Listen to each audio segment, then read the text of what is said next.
Being here. My name's Thibaud. I hope you can hear me through this mic or just because I'm loud anyways. But yeah, appreciate you guys packing out the room. I want to thank Dakin and the team at ISEE for setting this up. This is about the 5th year we've been doing something similar to this. So thank you guys for showing up. Without further ado, let's introduce our guest here. So first up, we have E.J. Burke.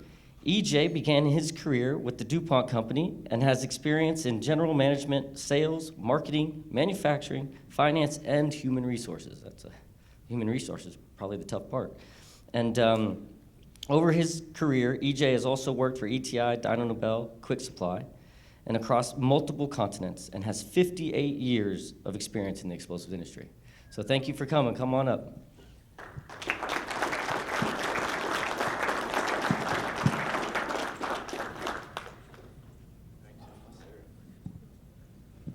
Also, we have John Capers here. If you don't know who he is, Mr. John Capers is a U.S. Army veteran and began his explosives career with the Research Energy of Ohio in 1974. In 1976, he started with the Austin Powder Company and has experience in sales, technical services, and product management for a wide variety of explosives. He is the past president of ISEE, that's how many of you may know him, and John currently works as an independent consultant and has 51 years of experience in the explosives industry. So thank you very much for coming, John.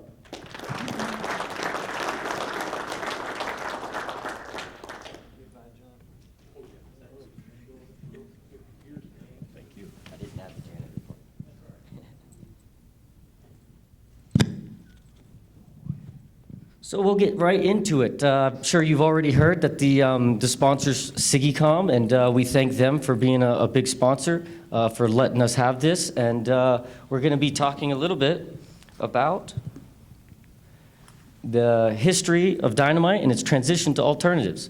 So we got a little bit of experience here on stage, just a little bit, you know. And so I'm not going to take too long, but we really want to know about how has dynamite manufacturing evolved over the years, and how has influence on safety controls and different worker roles?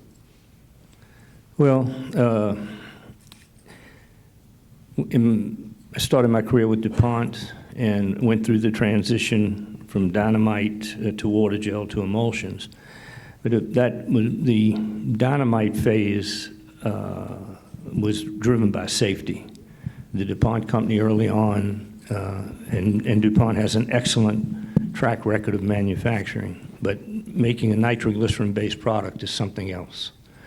And there was an explosion at the Potomac River Works in Falling Waters, West Virginia. Fatalities involved, and the decision was made the next week, it's over. We're not making any more dynamite, regardless. Water gels was coming on then, but and I can talk a little bit about that a little later if you'd like, but it was driven by safety. That was the core value of DuPont, and of course they were the ones who started the manufacturing of dynamite in America, so it was quite a watershed moment when they just shut it right down.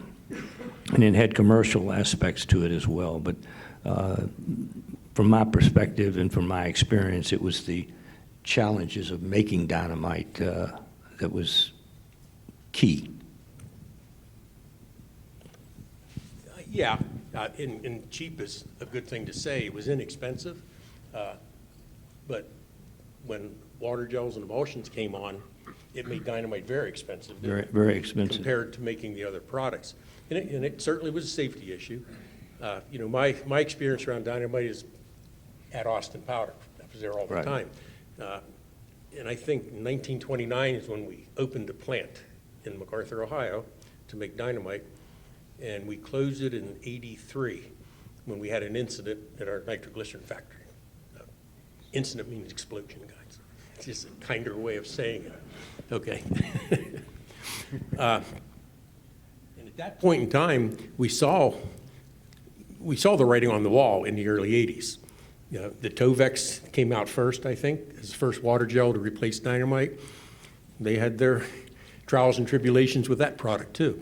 It didn't like cold weather, but they got it straightened out. has a lot to do with why I look so old. We had enormous troubles with the transition, and Yeah, we always call it a safe explosive because you load 100 sticks and you dig out about 30 of them and you load them in the next shot. You know, No. it just there's a lot of truth in that. I've done that. Yes, there's a lot of truth in that. Especially underground. Right. Yeah, I think too, just another perspective on the transition from dynamite was mechanization. John just said it. You know, the market changed. It was very expensive to make, but when you had longwall mining coming in, it just removed the permissible explosives market altogether. And so that was significant, very significant. Second significant event was the advent of tunnel boring machines. Boy, that took away a lot of powder. And then seismic, the vibrosize came on, other sources of energy. So you had all these factors going on that really led to what we called, in the program we put together at DuPont was, dynamite is dead. Well, it's still around, but it was not ever again what it had been at one time for the reasons that John is talking about. And that was the tag. And I mean, we put a big program together at DuPont. I'm talking about taking ads in the Wall Street Journal, New York Times. I mean, just getting the word out, dynamite is dead. And then I met Mr. Barber today, and one of the interesting things is that was that tagline, dynamite is dead. But the Atlas Powder Company kept their plant open, and they had a neat ad that said, "We are not going to the funeral." Yep. Really, I mean, it was great. And they kept the plant open for some time. And because customers want dynamite, they still want it, still prefer it in utility work, construction work, I guess maybe in avalanche control, I don't know. But it's still around. But it's taken a lot of years to develop cap-sensitive products with the same energy. Well, you don't have the same energy, but with many of the same characteristics as dynamite. So it's been the intermediate-sized diameter products were fairly easy to move. But as I've said before, the commercial aspect and then packaging. People forget about this. Dynamite was paper wrapped. A lot of integrity, easy to load. But then you introduce water gels and it's packaged in Valeron, plastic. Well, okay, in larger holes you could do fine with that, but not in the smaller holes. So the utility market and the construction market were the last absolute targets at that transition. So, and then, You know, on a side note, that picture you're looking at right now, they're putting dynamite in paper shells. Those women are rolling it through a roller. It looks like clay. That's all it looks like. You just run it through a roller and wrap the paper around it. There was a lot of women that worked in dynamite plants. oh yeah. It was hard. The repetitious work you learned a long time ago. Anything that required repetition, detonator plants is a good example of that. Absolutely. It's 70% women. Yeah. A man doesn't have the mental capacity, not knocking all you guys, because I don't either. I couldn't sit there all day and do this thing that I would call tedious, right? But a woman can do that.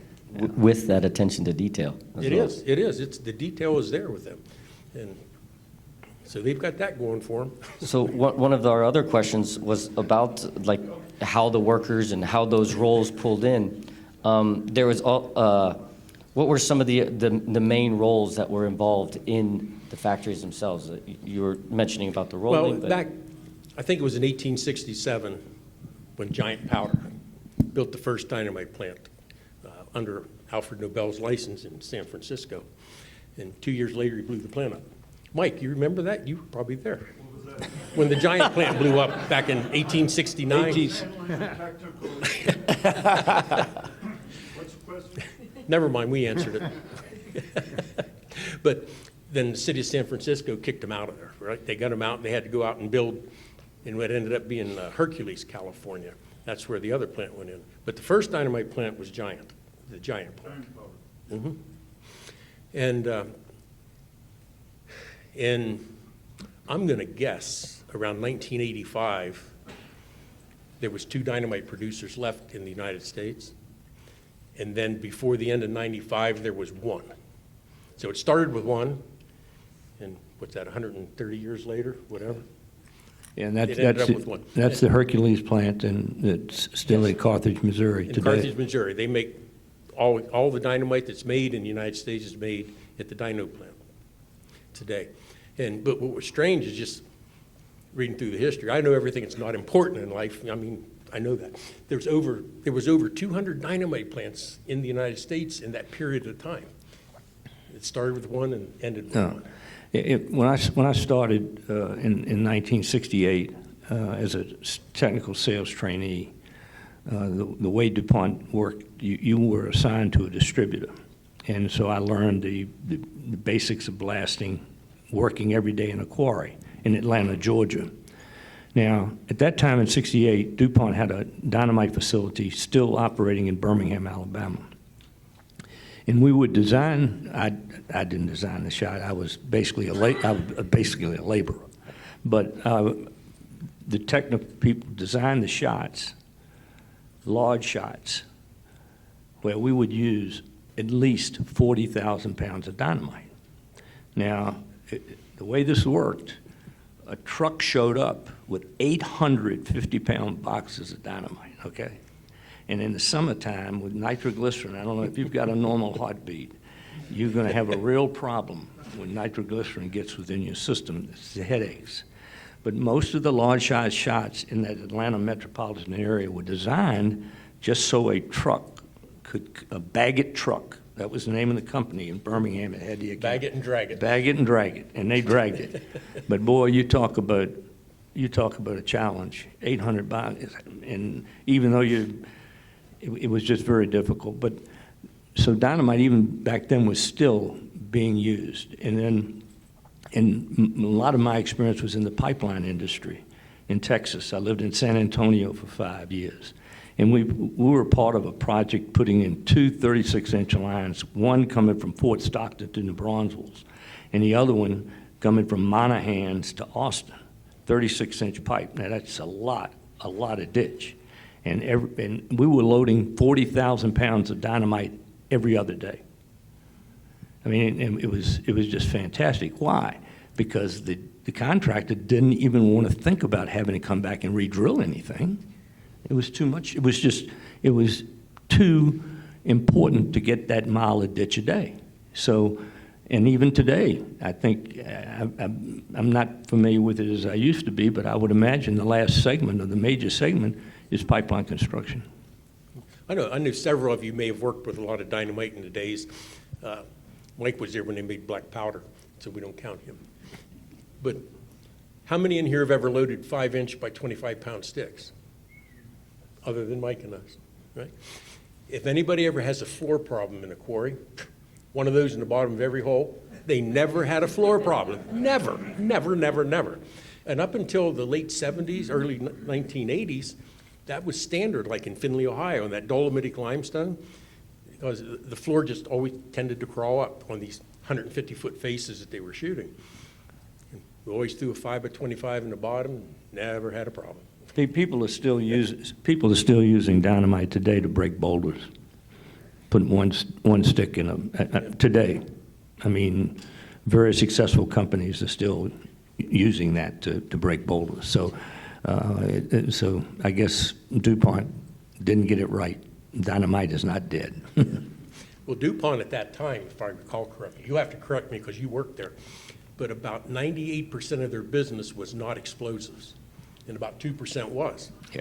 And then when the attorneys looked at it, they said, the biggest risk we have as a company is explosives. Why are we making this? That had a lot to do with it. It did, and it had a lot to do with DuPont getting out of the distribution business and encouraging people. The company I work for, Quick Supply, has been in business for 80 years. And the family that owns it now, the Hales, Mike Hale's grandfather, was a DuPont technical salesman who grew up in Alabama, went to school in Alabama, but lived in Iowa. And so in the mid-'50s, DuPont, because anytime somebody sees that red oval, they see dollar signs. That's John's point. And that ultimately was why they got out of the explosives business. They just did not want the liability. But when you go back to it and you think of how that all happened, it's quite unique. It truly is. And DuPont had probably the world's finest chemist when it came to any kind of energetic materials. They had lots of military contracts over the years, so they knew explosives. And when they decided to make water gels, they had the right people in the right place. Yeah. But it's a learning curve. You can be 90% certain in manufacturing of any new product, and then all at once we call you and say, hey, we got a couple trailer loads of stuff we'd like for you to shoot. And if most of it goes off, we're on the right track, right? But it never seems to work the first time. Yeah. Then you keep working and working. And that's what happened with Tovex. Right. It takes time to improve it to get it down there. It does. But then the problem was switching it, at that time it was water gels, going to water gels, because they've been around since the 60s. And it was an easy jump at that point. There's multiple components that go into making a water gel. I think it's like 16 or 17 different components that go into it. Yeah. It's a pretty complicated mix. And some of them are only 0.5%. And if you don't hit that, stuff doesn't shoot. Yeah, that's a very good point. And that's and just on a side like these Untold Stories, one of the leading developers of water gel was a man by the name of Dr. Cook. And Dr. Cook left DuPont to go to Salt Lake City, and he founded a company called IRECO, Intermountain Research and Energy Company. And he had no plant. He just sold technology. And Dr. Cook, of course, now it's Dyno Nobel. That was when Dyno Nobel came to America. The first acquisition they made was Dr. Cook's company in Salt Lake City. That's why Dyno Nobel is in Salt Lake City today. And the interesting part of this is, and John is right, DuPont, their forte was manufacturing. They knew how to manufacture. And you talk about explosives. For over 55 years, they made plutonium for the Department of Energy at the Savannah River plant in Aiken, South Carolina, to fuel all the naval fuels, all the weapons. So they knew how to make things, and they made them safely. But and at the end, and with the water gel, you had a sense of urgency because they took all. We had a sales meeting, and because a lot of the old timers said, well, they're never going to get rid of this dynamite. Well, they got rid of it, and so we all had to get onto this transition, and it was difficult. When you got into the smaller diameters, we started even using pigment grade aluminum. Now I don't know if you've ever had any experience with that, but it can be a very bad actor if you don't have it perfect. You look like the Tin Man from The Wizard of Oz if you work in that plant. And we had spontaneous combustion not detonations, but fires in plants because you'd have all this stuff stored in 40-foot trailer, and 1 minute the fire would start. And then as we tried to convert the smaller diameter market that I was talking about, the utility construction, I'll never forget this. We were selling Tovex to a contractor who was putting in a pond in the front of L.L. Bean's store in Freeport, Maine. Now, I don't know if you've ever been to Freeport, Maine, but L.L. Bean is a big deal in Freeport, Maine. And so they were blasting mats everywhere. And I mean, this is going to be a big shot. And it went off. But then it's just like a fireball erupted. I mean, the blasting mats caught on fire. The Boston helicopters were coming from. It was horrible. And that's an example of the problem we had. So it just wasn't like we just show up and it just take. No, it was over years, and the most difficult still, I think, we never could get a pre-split powder right. We just couldn't. The first pre-split we built, it looked like a garden hose, and the box was about as big as this stage. I mean, it was just absolutely crazy. But again, less than 1 inch diameter. It's very, very difficult to pull that off successfully and consistently. The smaller diameter, the greater the challenge. So that's. Therefore, you use dynamite for pre-split. Was it always shot? But I think the smallest we ever made was 7/8. We was always able to say we make less than 1 inch product. So we would make a 7/8 pre-split with an emulsion. Yep. But we couldn't get it down there. Dynamite, you could get it down there. Yeah. And you look, you know, as this all evolved, you know, there were challenges, but some neat things came out of this water gel technology. Yeah. And one of them was the fact that we in DuPont, and I spent a lot of time in the international side of things, developed a marketing plan where we were going to license water gel, and we were going to sell you a plant at the same time. It was 10 ISO containers. It's put together just like a puzzle, and you could pick it up and move it if the market. And so the first one was built in Australia, in Parks, in Bogengate, which is in New South Wales. And what we did, that was the laboratory, and we had licensees come from all over the world to Australia to see the simplicity of this. Now, the challenge was, at that time, we were sensitizing water gels with monomethylenamine nitrate, which is very expensive. And so that was a little bit of a problem for us with the water gels.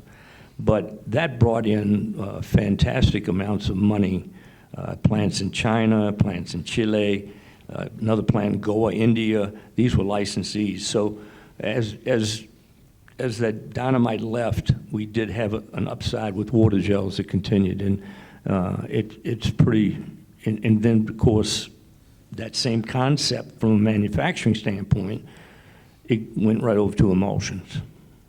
And so you could have these small plants that could be moved around. It was just really, really slick. And those plants are still running today. And the thing to remember is there was no molecular explosive involved in that. There was no nitroglycerin, no nitrocelluloses, anything like that. That was the really good thing about water gels and later emulsions after that. The safety features were there that improved quite a bit. I know of 2 detonations we had in our short from 1930 to 1983. You know, we had at least 2 detonations at Red Diamond in MacArthur, Ohio, that killed people. And I think anybody that's ever had a dynamite plant blew it up at one time or another. They shot. And it's unfortunate, but you look at a plant like that goes, you just got a crater. Now you try to figure out what happened so we don't do that again. And then you come up with 15 guesses, and you hope you cover all of them, you know, to get it back. I was just thinking, I saw Alistair Torrance today walking through the lobby, and of course Alistair lives in Newcastle in New South Wales, and I spent 4 years in Australia looking after our business in Australasia, so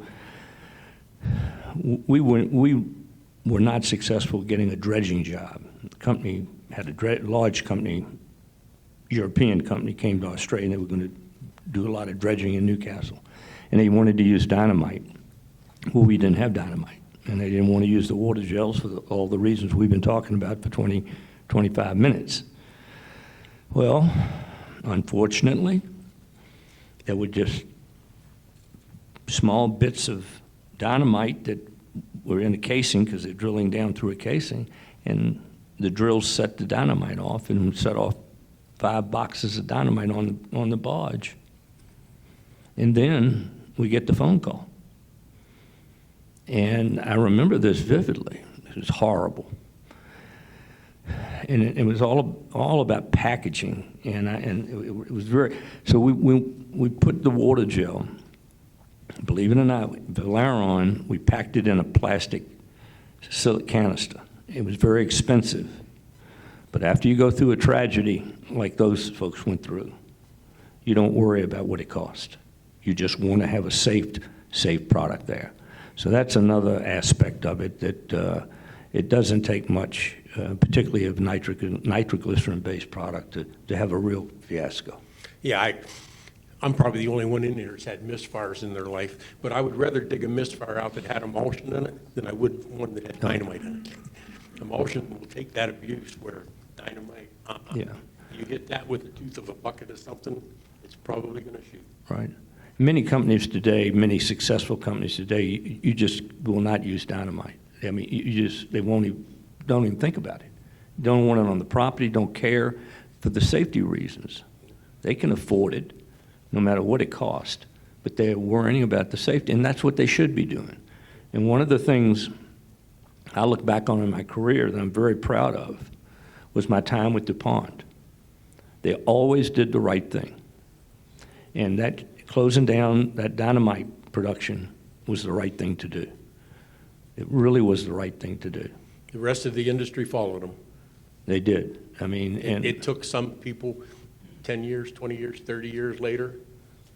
but It it chased did. And we're in an industry where we just have got to operate safely.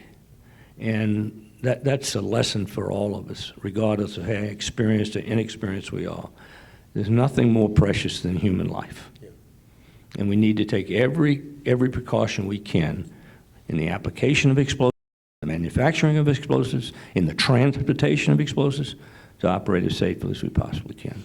That's a lesson I've learned over the years, and I share that with you.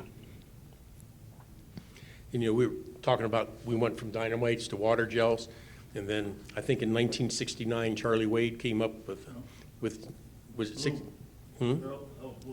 Bloom? Bloom cap, He had the non-cap sensitive product. Yeah. 59, Yeah. sensitive emulsion. Right. Yes.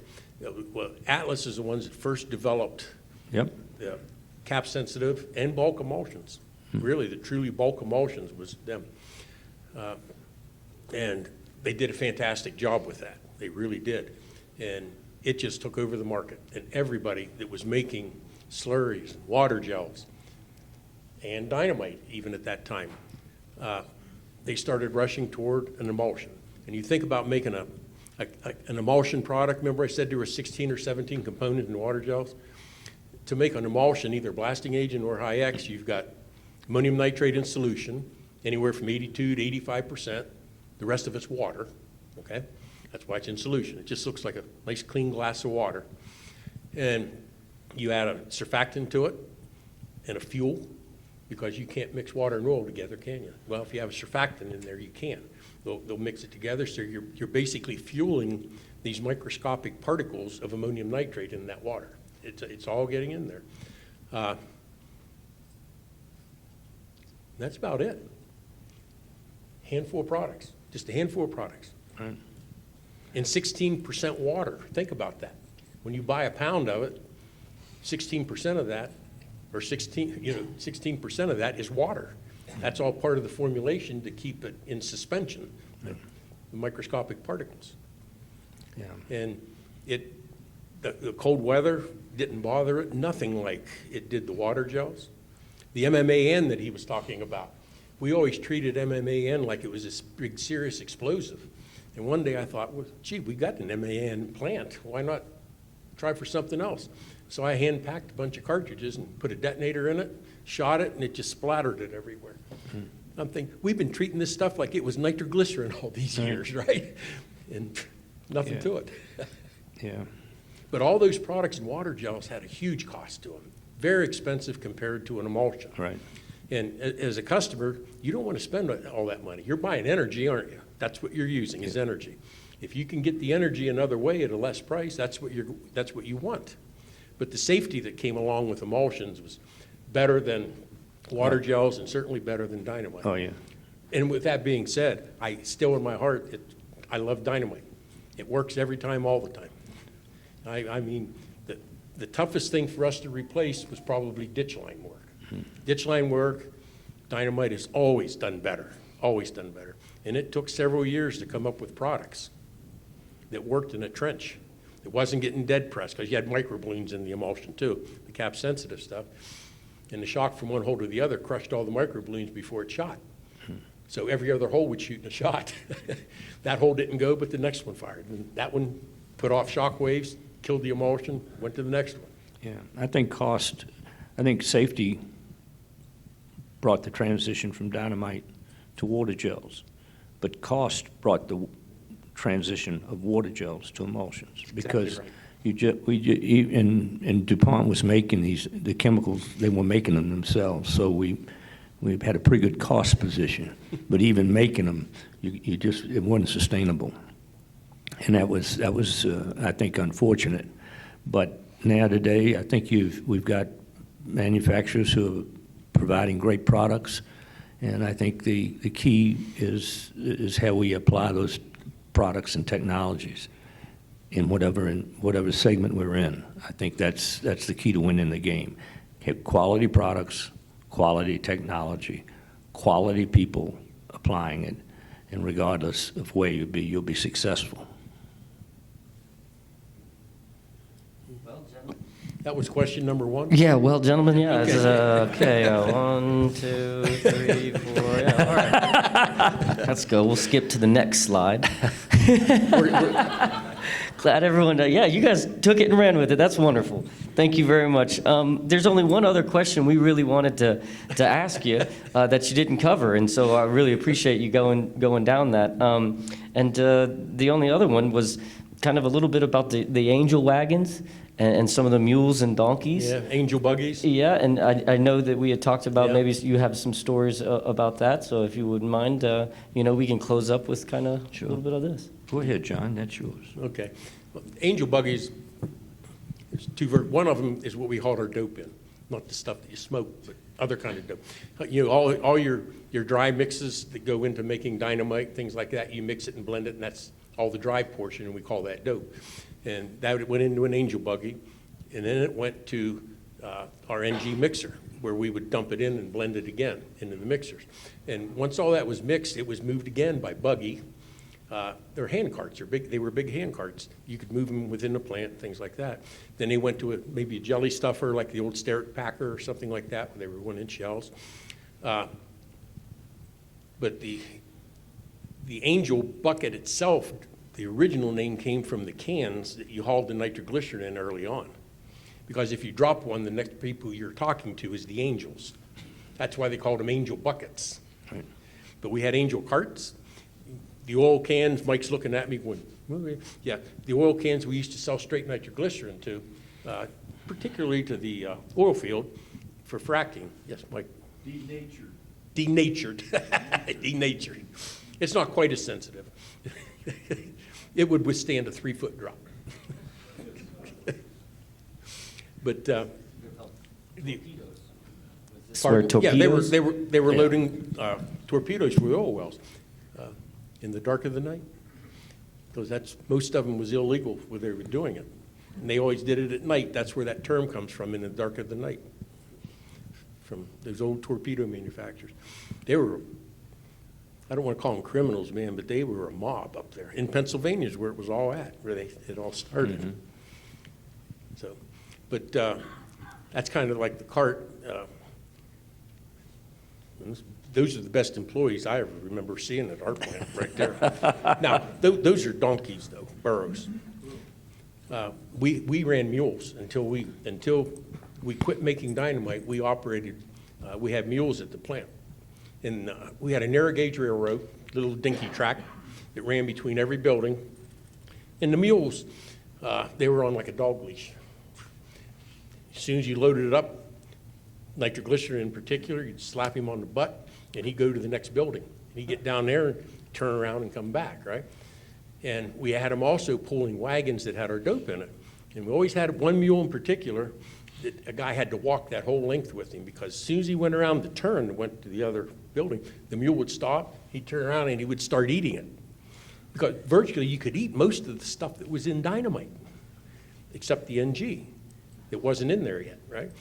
You had bag ash from the sugarcane fields down in Florida, the South. You can only buy that once a year. When they cut the sugarcane, then they burned the fields, right? We had to buy it before they burned it. And Then that was all cut up into little fine particles, and it was a filler in dynamites. We had dozens of buildings at Red Diamond that were just bag ash buildings. I mean, it made the plant look really big with all these buildings, but it was just storing stuff you could only get once a year, right? But the mules were all friendly, and the guys that used them was only on dynamite lines that we had the mules, but the barn was right down by our office, and we had all these food troughs out there for them, and they'd go out and work their shift, and at the end of the shift, siren would go off, shift change and all that. They would just unhook the mule. He could be 1.5 miles away from there, and he would just immediately walk himself right back down there and go to the food trough. He knew his shift was over, and he ate. And even at lunchtime, when the guys broke for lunch, normally, they never called it lunch. They called it jackbite. They were all jack mules that we had, and it was jackbite time. Now, you could always tell an old powder guy there, because he said, let's go to jackbite, right? What in the world's that? Because you fed the mule, too, at that time. You always fed the mule first, and then you ate. It's strange. As modern technologies as there are, that was a safe, easy way to move them. And what Austin did find out when we shut the lines down was mules are worth a lot more when you're buying them than when you try to sell them. And we'd advertise, this is a little short antidote. I remember we advertised in all these horse magazines and things like that for people, for mules. And the only calls we got back was like from Purina Dog Chow and stuff like that, right? And Dave Gleason, bless his heart, president of Austin, said, we got 4,000 acres there. They can live the rest of their life right there. We'll feed them. Got a call from a guy in Texas. A few of us remember Death Valley days on TV. Remember the big borax wagon on there? This rich guy in Texas bought that borax wagon. He wanted 20 black mules to pull his wagon around to all these different places in Texas and show it off. It just so happened we had like 13 or 14 black ones. The rest was all bay. And the arrangement with him was they would never work a day in their life except pulling that cart. And he sent trailer after trailer up there and took all of our mules down there. So if you ever see that borax wagon with mules pulling it, it was Austin's. Thank you very much for coming on the Untold Stories and telling us some of your stories. And yes. Could I make a couple of clarifying points for these guys? Yes, absolutely. Get up here. Come take my spot. Get over here. I noticed you asked Evan, didn't ask us. Get up here. Copperhead industry. You want to go into that? Here you go. I was a tech manager for Atlas when John was the tech manager for Austin. So we didn't sleep together, okay? Everything but that. Just a couple of points, especially EJ's original. I was the Atlas rep in the Western U.S. when the last days of dynamite were announced. 1974 at the Big Mine Expo, the biggest mining show in the world. And they had very impressive display there, which got our marketing guys a little excited. And then they went out with the ads, and then, of course, we countered with, we're not going to the funeral. But the concept was correct, as it turned out, what DuPont was doing. Yep. That year, there was 274 million pounds of NG sold. Well, you weren't going to replace it, like they said, overnight. Does anybody from Dino here knows what the market is today? How many? Yeah. Right on 9 million pounds. About 9 million. Okay, this is 74. But the concept was absolutely correct. My job at that time was taking water gels, because I had high mountain mines and I had all the failures. Oh yeah, they really liked to ship me the new wonder product. It didn't work. And the cold. 90% of the time it works. In the cold. You get up in 12,000 foot, 38-degree rock temperature, all right? And then I always said I was one that convinced them these emulsions worked there at that temperature, but guess what? They didn't break like semi-gelatin dynamite in that. So it took a long time, but 9 million pounds, I mean, they were right, DuPont's original thing. A lot of people, not a lot of people, Gulf Oil developed water gels. Oh. They had a product called T600, which later became Thermex. Dick Forsyth bought bought those assets. And so, and of course, it had advantages of water gel, and people were really excited about that. I love that. That was probably the best wet hole material that's ever been created. And a lot of people still in the industry today manufactured it, I mean, as a licensee, and made a lot of money and provided a lot of safe products. And talking about, just back to the point I made about the commercialization of dynamite and the aspect of it, longwall mining, permissibles. In 1975, I did this study, so I was in Wilmington. I was working at the time for the man who was the business manager for electric initiation. So 1975, DuPont manufactured and sold 45 million electric blasting caps. Yep. 45 million. Now, we were private label for Austin, but not all 45 million. The change in the industry was just fantastic, but the mechanization was a key component of that. And then with water gels, people, as DuPont did, with the licensing program, they saw a lot of opportunity. But what happened? The cost. It was the cost of the water gels. And that's how, in Atlas, it got into the way it had a cap-sensitive emulsion, and that really, that was the fuel of fire, because you had to compete. You couldn't compete with emulsion with a monomethylamine nitrate base. It doesn't work. It was the mid-'70s when Charlie Wade, I happened to be up in the lab, you know, they'd send us up for a week at a time to learn, and they wanted to talk to us about what worked in the field. But Charlie by then had invented the detonator-sensitive emulsions and got the weight patents and that. But one last point I want to make. Giant powder up there, Ed mentioned DuPont had the first NG in the States, the first in the West.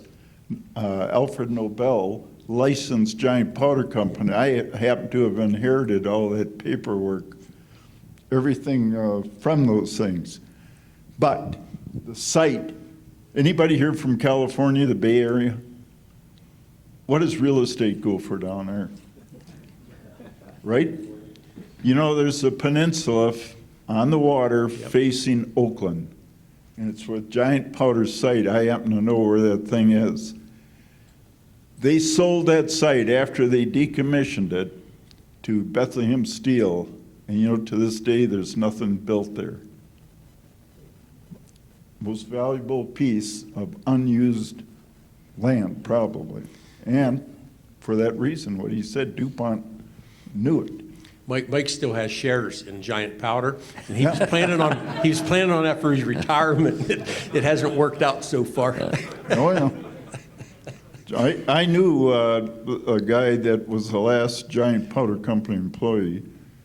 Boy, could he drink. Oof. He was a dynamite salesman. Yeah. They used to carry in a suitcase on trains, carry all the samples of dynamite, live dynamite, and just go around and demonstrate it. Jimmy the Giant, who covered California, never had a car. He rode the train from mine to mine, and all he did was go to the bars and pick up the tabs for his customers. I should take that. That should be my strategy, I guess, here. All right, well, thank you guys. But before we end, I was wondering if there's any questions from from our audience out here. Crickets? I got one. Okay, yeah, here we go. You saw that picture before. 1 second. How antiquated and old it was. What does the plant look like today? It's cleaner. Pretty much the same, or? You know, I can tell you, I can't speak about Dyno's. I've been through Dyno's plant, and I'm sure there's a lot of modernizations in the plant, but there's some of the basic safety features for the last 160, 170 years, right? That hold true. They ring true from day one until now. I'm sure they've simplified the system, and we got somebody back here from Dyno that might be able to answer that. Do you have a question? No? It's still just wood, non-sparking material. Yeah. It's basic. It does not put out as much as an emulsion plant. Right. Packaged product. It's really slow, but yeah, for safety, it's still old-timey. You know, when you mentioned there was 9 million pounds sold last year or whatever year it was, I remember that probably 50% of our dynamite sales when we shut our plant down was for seismic oil exploration. And I know that was a big number for Dyno as well. And you know, you may be up to 20 million if the seismic industry kicked off again and took off. Okay, we have one more question. Do you guys by chance have any insight about the last time the Carthage plant blew up?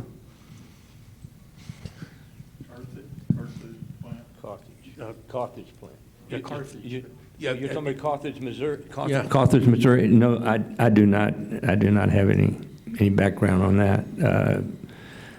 You know, I can't answer that either, but I remember when Skip Hurley was out there, they had 7 trailer loads of dynamite parked, ready to go off the plant, and they caught fire. And they certainly evacuated everybody around. 7 times 44,000 pounds is a lot of dynamite, right? When they got back there after all the smoke and everything, 24 hours later, there was some framework left of the trailers, and it just sat and burned up.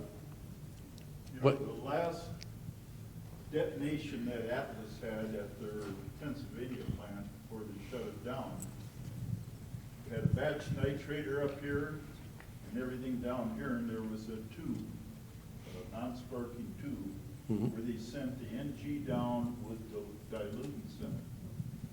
Well, they had an accident, and the later investigation showed that it shot up the tube. Non-L.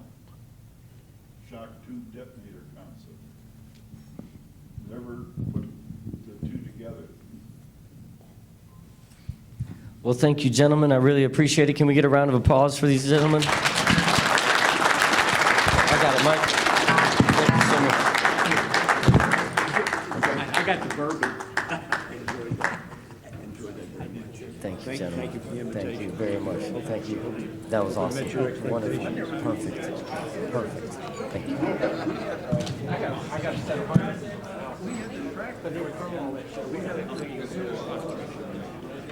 you.